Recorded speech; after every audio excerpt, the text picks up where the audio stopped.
Rekomendasi film psikopat seru dan menarik dengan adegan menegangkan, plot twist yang tidak terbayangkan, dan jump scare menjadi salah satu keasyikan dari menonton film psikopat. Berbagai platform menonton film juga kerap menghadirkan film psikopat terbaik dari negara-negara berbeda. Ada cukup banyak pilihan film psikopat terbaru yang menarik untuk ditonton di akhir pekan. Dan inilah daftarnya.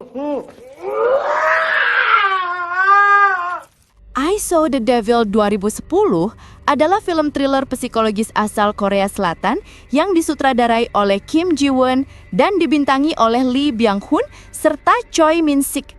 Film ini mengisahkan tentang seorang agen rahasia bernama Kim Soo-hyun, Lee Byung-hun, yang bertekad membalas dendam atas pembunuhan brutal terhadap tunangannya oleh seorang pembunuh berantai sadis, Jang Kyung-chol.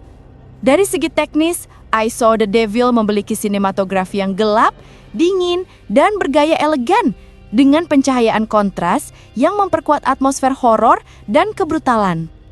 Musik latarnya tenang namun menegangkan, memberikan kesan tragis pada kekerasan yang terjadi. Film ini juga menampilkan adegan kekerasan grafis yang ekstrim yang membuatnya sempat mendapat sensor di beberapa negara. Namun di sisi lain justru dipuji karena keberanian dan kedalaman emosinya. Tema utama film ini bukan sekedar tentang balas dendam, melainkan tentang batas tipis antara keadilan dan kebiadaban serta pertanyaan moral. Sejauh mana seseorang rela menjadi monster untuk melawan monster? Akhir filmnya yang tragis menegaskan bahwa dalam balas dendam tidak ada pemenang sejati, hanya kehancuran di kedua sisi. Dengan durasi sekitar 141 menit, I Saw the Devil merupakan karya yang brutal, emosional, dan filosofis. Film ini sering dianggap sebagai salah satu film revenge terbaik sepanjang masa, serta menjadi contoh kuat dari gaya sinema gelap Korea yang memadukan kekerasan ekstrim dengan kedalaman karakter dan isu moral yang kompleks. Disutradarai oleh Mary Herron dan diadaptasi dari novel kontroversial karya Bret Easton Ellis. American Psycho 2000 adalah film satir psikologis yang menguliti sisi tergelap dunia kapitalisme, narsisme, dan obsesi terhadap citra diri di era 1980-an. Film ini dibintangi oleh Christian Bale dalam salah satu performa paling ikonik dan mengerikan sepanjang karirnya. Ceritanya mengikuti Patrick Bateman, seorang eksekutif muda di Wall Street yang tampak sempurna di permukaan. Kaya, tampan, berpendidikan, dan berpenampilan rapi. Namun, di balik jas mahal dan rutinitas perawatan wajahnya yang obsesif, Bateman menyembunyikan sisi lain, seorang yang haus darah. Film ini tidak sekadar tentang pembunuhan, tapi tentang kegilaan sistemik dari masyarakat konsumtif. Semua karakter di sekeliling Bateman terlihat sama. Wajah, pakaian, pekerjaan, bahkan kartu nama pun menjadi simbol status. Dalam dunia yang terobsesi pada permukaan, Bateman menjadi cerminan ekstrim dari kehampaan itu. Secara visual, film ini rapi dan steril, mencerminkan dunia Bateman yang sempurna namun kosong. Sementara naskahnya syarat dengan dialog ironis dan simbolisme sosial, menggambarkan manusia yang kehilangan identitas di balik citra palsu. Menariknya, film ini juga meninggalkan ambiguitas besar. Apakah semua pembunuhan itu nyata atau hanya fantasi dalam kepala Bateman? Ambiguitas ini justru memperkuat tema utama film. Kegilaan bukan hanya milik individu, tapi juga masyarakat yang membujanya. American Psycho adalah satir tajam tentang identitas, keserakahan, dan absurditas kapitalisme. Disutradarai oleh Takashi Miike, Lumberjack the Monster adalah film thriller horor Jepang yang diadaptasi dari novel karya Mayusuke Kurai. Film ini memadukan misteri pembunuhan brutal dengan elemen psikologis dan sains fiksi khas Miike yang penuh kejutan dan kekerasan bergaya teatrikal.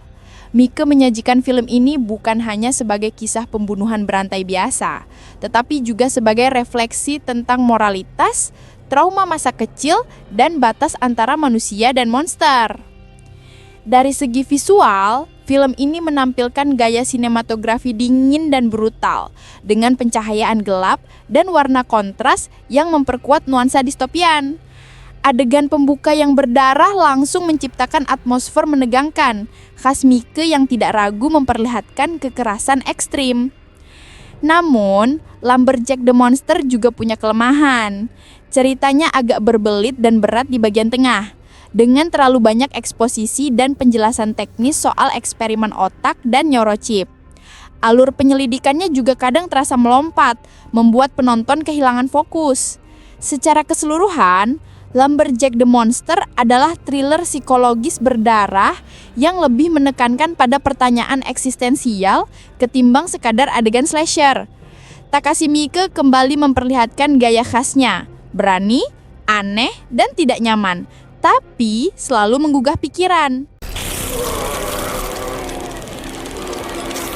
The Invisible Man 2020 adalah film horor, thriller, dan fiksi ilmiah asal Amerika Serikat yang disutradarai dan ditulis oleh Leigh Whannell, salah satu pendiri Waraloba Shaw dan Insidious.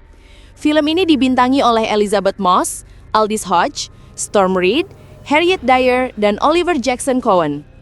Ceritanya merupakan adaptasi modern dari novel klasik karya H.G. Wells yang berjudul sama, namun dengan pendekatan baru yang lebih relevan dengan isu kekerasan dalam hubungan dan trauma psikologis. Dari sisi teknis, The Invisible Man mendapat banyak pujian karena pengarahan yang cerdas, penggunaan efek visual yang halus namun efektif, serta akting luar biasa Elizabeth Moss yang berhasil menampilkan ketakutan, trauma, dan kekuatan dengan sangat meyakinkan. Atmosfer film dibangun dengan tempo lambat dan tegang, di mana kamera sering menyorot ruang kosong, membuat penonton ikut merasa diawasi oleh sesuatu yang tak terlihat. Berbeda dari adaptasi sebelumnya yang lebih berfokus pada sosok pria tak terlihat itu sendiri, versi 2020 ini menempatkan korban perempuan sebagai pusat cerita, menjadikannya komentar sosial kuat tentang kekerasan dalam hubungan, kontrol, dan gaslighting. The Invisible Man dirilis pada 28 Februari 2020 dan sukses besar secara kritis maupun komersial, terutama karena kemampuannya menggabungkan unsur horor klasik dengan realitas modern. Film ini dianggap sebagai salah satu reboot tersukses dari Universal Monster Universe, serta salah satu film horor terbaik tahun 2020 yang membawa genre ini ke arah yang lebih cerdas dan emosional. Disutradarai oleh Sean S. Cunningham, Friday the 13th atau 1980 adalah film horor klasik yang menjadi fondasi bagi subgenre slasher modern. Dirilis di tengah popularitas film seperti Halloween 1978, karya ini memperkenalkan dunia pada legenda menyeramkan bernama Camp Crystal Lake, tempat kutukan, kematian, dan lahirnya salah satu ikon horor terbesar sepanjang masa, Jason Voorhees. Ceritanya bermula ketika sekelompok remaja dikirim untuk membuka kembali Camp Crystal Lake, sebuah perkemahan yang dulu ditutup karena serangkaian tragedi. Namun saat malam tiba, satu persatu dari mereka mulai dibunuh secara brutal oleh sosok misterius yang mengintai di balik pepohonan hutan. Film ini menggunakan formula sederhana namun efektif, remaja, isolasi, dan pembunuh misterius. Meskipun Jason, karakter yang kini identik dengan seri ini, belum menjadi pembunuh utama di film pertama, Friday the 13th 1980 tetap sukses menebar teror melalui atmosfernya yang menegangkan, musik menyeramkan karya Harry Manfredini, dan adegan-adegan kematian yang mengejutkan. Secara teknis, film ini mungkin tampak sederhana, tapi efek praktikalnya, terutama karya Tom Savini, membuat setiap adegan berdarah terasa nyata dan mengerikan. Friday the 13th 1980 bukan hanya film slasher biasa.